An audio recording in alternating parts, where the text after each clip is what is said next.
تو ابھی آپ نے اس میں سے ایک جراثیم کا ذکر کیا، ایچ پیلوری کا. ایچ پیلوری کے بارے میں ذرا بتائیں، کیونکہ اکثر لوگوں کا ایچ پیلوری کے بارے میں پتہ نہیں ہے، اور ایک ایسا فیکٹر ہے جو کہ ٹریٹیبل ہے بیسیکلی. تو اکثر لوگ کیا کرتے ہیں کہ وہ معدے کی دوائیاں، تذابیتی دوائیاں کھاتے رہتے ہیں، اور ان کو یہ پتہ نہیں ہوتا کہ وہ جو ایک پازیٹیو ایجنٹ ہے، مطلب ایک اس کا فیکٹر ہے، اس کو ریڈیکیٹ مطلب ختم کیا جا سکتا ہے. ڈاکٹر اچھا، بہت کم لوگوں کو پتا ہوگا کہ فرسٹ کیس یا فرسٹ جو ڈائگنوز ہوا تھا ایچ پیلوری وہ کس ٹائم پہ ہوا تھا، کس ایرا میں ہوا تھا. اٹ واز لیٹ 1890 میں ڈاگ میں سے یہ پہلی بار اس کو نکالا گیا تھا ایچ پیلوری. اور مزے کی بات یہ ہے کہ یہ ٹریٹیبل ہے.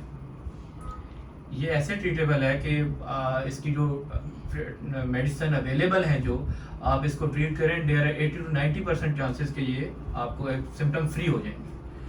اور یہ بھی جیسے کہ ہم نے پہلے بات کی ہے، یہ پھیلتا کیسے ہے؟ یہ پھیلتا ہے آپ کے برتنوں سے، فیکو اورل روٹ جس کو ہم میڈیکل میں بولتے ہیں، مطلب منہ سے اور بڑے پیشاب کے ذریعے یہ جاتا ہے. تو ہماری جو پاپولیشن ہے، اگر آپ بات کریں تو it was very high in Japan before war. 1970 1950 سے پہلے بہت ہائی اس کی ریشو تھی. But over the period of time جیسے جیسے انہوں نے اپنی سوشو اکنامکس بہتر کی ہیں، ہائیجین بہتر کی ہے، تو it was around 70% in their population at that time. And in 1970 پھر اس کا ایک اسٹڈی ہوئی تو اس میں یہ اراؤنڈ 25% تک آ گئی، 25% تک آ گئی، نیچے آ گئی، ڈکلائن کی ہے. تو جیسے جیسے آپ کی ہیلتھ کنڈیشنز، ہائیجین کنڈیشنز بہتر ہوتی جا رہی ہیں، ان کنٹریز میں اس کی پریولنس جو ہے وہ ڈکلائن پہ ہے. But in our circumstances there are studies that وہ کہتی ہیں کہ 70% تک لوگوں میں ہمارے یہاں ہے، اور اوور دا ورلڈ 50% اس کے کیریئر موجود ہیں ہر وقت. اور اس کا مسئلہ یہ ہے کہ ہم تو یہ سمجھتے ہیں جی کہ مجھے اور آپ کو ہوگا، بٹ جو فرسٹ کیریئر جو ایج ہے وہ بلو 10 ہے. بچے اس کو کیری کرتے ہیں، اور وہ کیری کہاں سے کرتے ہیں؟ اپنے فیملی ممبر سے. ان کو ہوتا ہے، they don't know it.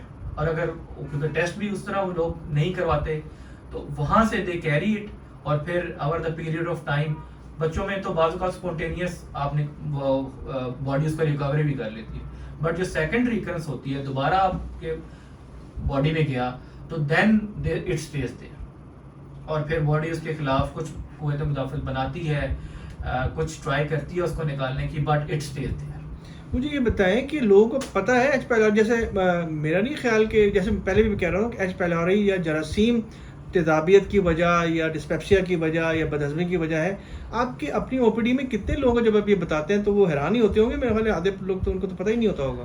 Doctor اطہر، آپ تو عام لوگوں کی بات کر رہے ہیں نا. ابھی تک جو ایچ پیلوری کے لیے ٹیسٹ کروانا چاہیے وہ بھی ڈاکٹرز نہیں کرواتے.